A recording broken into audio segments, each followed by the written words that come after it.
So, Sebastian, why have you brought us here today? So, we thought it'd be a cool idea to take you on this Who's journey. we? For the both of us, thought it would Great. be a good idea to Nice, take nice. you on the journey of our pregnancy. So, if you're watching this, surprise, Surprise. whoever is watching this, we are 11 weeks pregnant now, which is crazy, but we wanted to just kind of take you on this journey. So, we're going to recap, hopefully, the end of each week.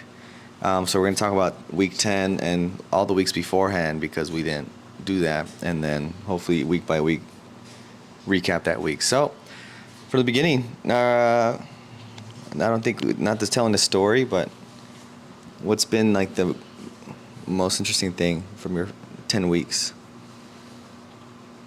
that was Interesting? like new to you? Everything. Oh, well, yeah, true. Everything. Everything is new. I thought it was interesting to learn about how you number weeks of how pregnant you are. Like, so you add the 2 weeks of, Well, I realized, and I was going to tell you why that happens, uh-huh. because I thought this was rather fascinating. Mm-hmm. You technically don't need your egg, your sperm, yet in order to make it start from its inception.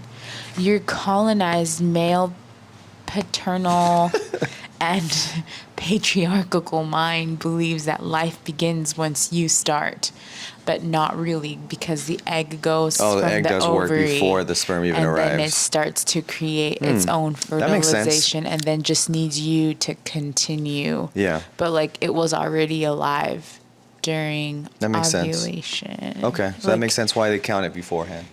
Yeah. Yeah. I haven't read anything, but I was like, it's already there in the uterus waiting to get implanted. Got it. Yeah. Interesting. Mm-hmm. What about you? What was new for me? Or what's been, your experience the last 10 weeks? Okay, that's different. This is the first time you've been pregnant, so, Yeah. right? Yeah. Okay. We mean right. I don't Okay. I am very aware of my body. I was telling my brother this. I know how I feel. I know when to push it, much to a lot of people's chagrin.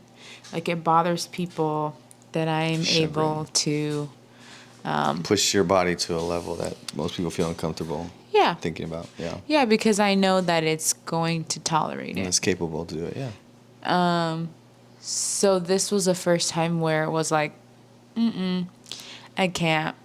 I don't want to push it. Something's going to happen. So it was like my brother-in-law, Art, we had Christmas break, and he's like, oh man, I got to wake up early because Chani's going to be up running the slopes. And that was what I You gotta anticipated. like catch up and keep up, yeah. That was what I anticipated. I was like, we're going to have some hill training. We're going to go on some runs. And on my way there, I felt awful. And then while I was there, I felt really nauseous. I had lots of fatigue and would fall asleep every 3 seconds and slept in more than I have in a long time. Yeah. And I was like, didn't exercise a single day, I don't think. And my true. body was like, well, my head was like, why can't you kick this? Like, you would at least do something, Yeah. like stretch. I did do some ab exercises, but I was like, this is weird. And in that time, I put 2 and 2 together and was like, this is probably what it is. But I thought that it was like very early on. It wasn't. It was very much more advanced. It was what, week? Christmas time was already 5 or week 6? 5 or 5. 6, Marcy, which Hi, is crazy. Sophie. You gonna say something, Sophie? So, Yeah, that's good. I think another thing that's interesting is like walking through the shock of finding out, especially when you weren't like actively trying, right? I don't think that's a secret, but yeah.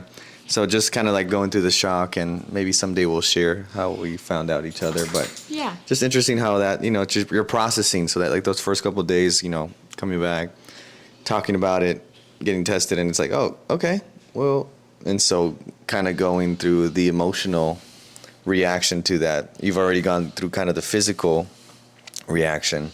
So kind of going through the emotional, talking about it. So it's been an interesting journey. Yeah. Been fun to see. I think another thing that's interesting that I guess is not really, at least I didn't know, maybe I didn't do the proper research or wasn't communicated, but you don't really know. You kind of see the movies, like when you're going to go to the doctor, and you're going to see the ultrasound on your first appointment. You'll see the baby and all this stuff. Maybe it was me being naive and not understanding the timing and all that. But when we had our first appointment, it was kind of like, I guess it was let down in the sense of like what the expectations I thought were, and how we came out. And it was like, man, we didn't even leave with a picture, like the typical picture you get of the baby. It was just kind of like, oh, you're pregnant. And I was like, well, we knew that because we took the test at home, and we were just kind of thinking there was going to be more. So it's just kind of like, asking people or, figuring out, well, what are we expecting when we have our first doctor's appointment? I don't know.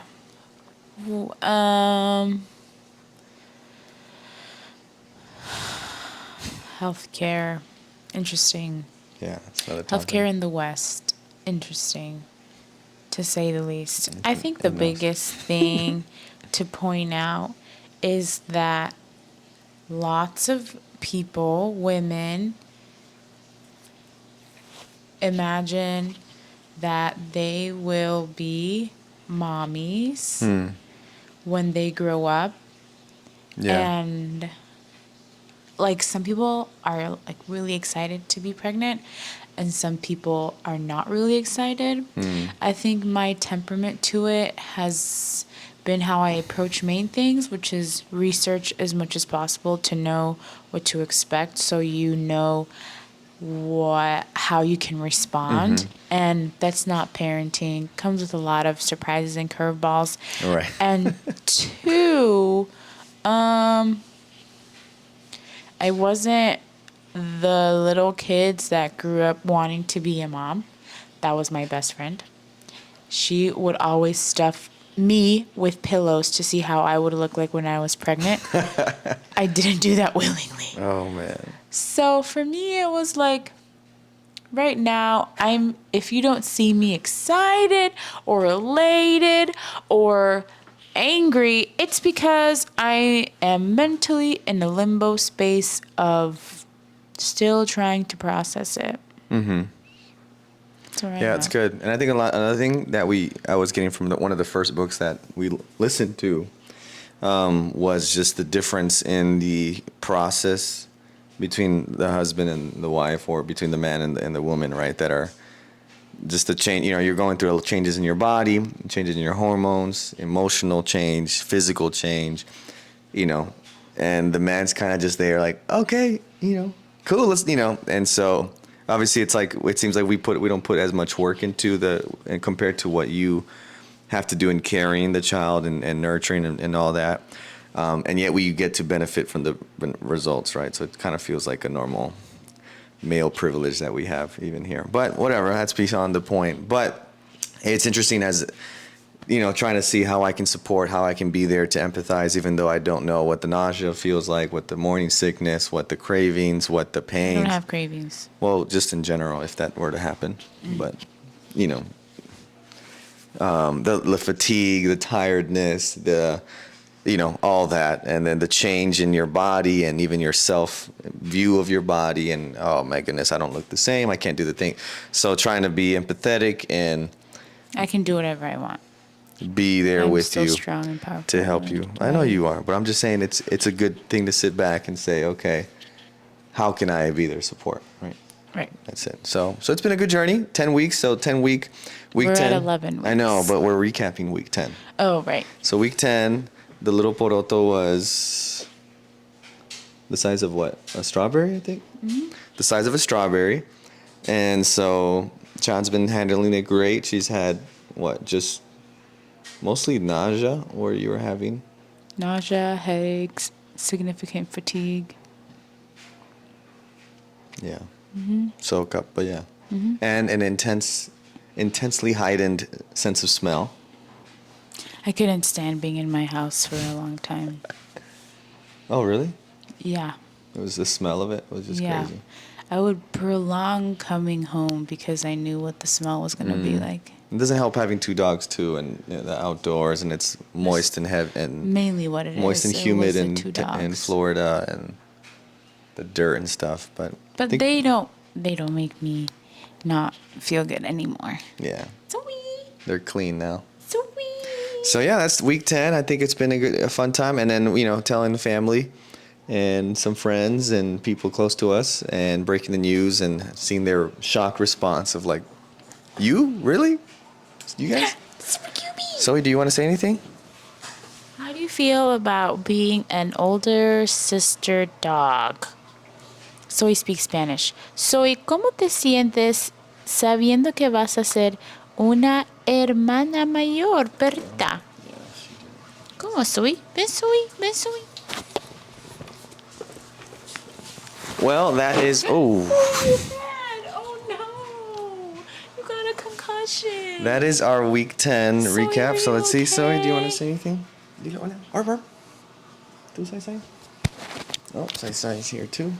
Sai wants to go outside. So that is our cue. Thanks for tuning in. We'll see you guys next week when we talk about week 11 and kind of go a little more in depth with what's Speak. going on.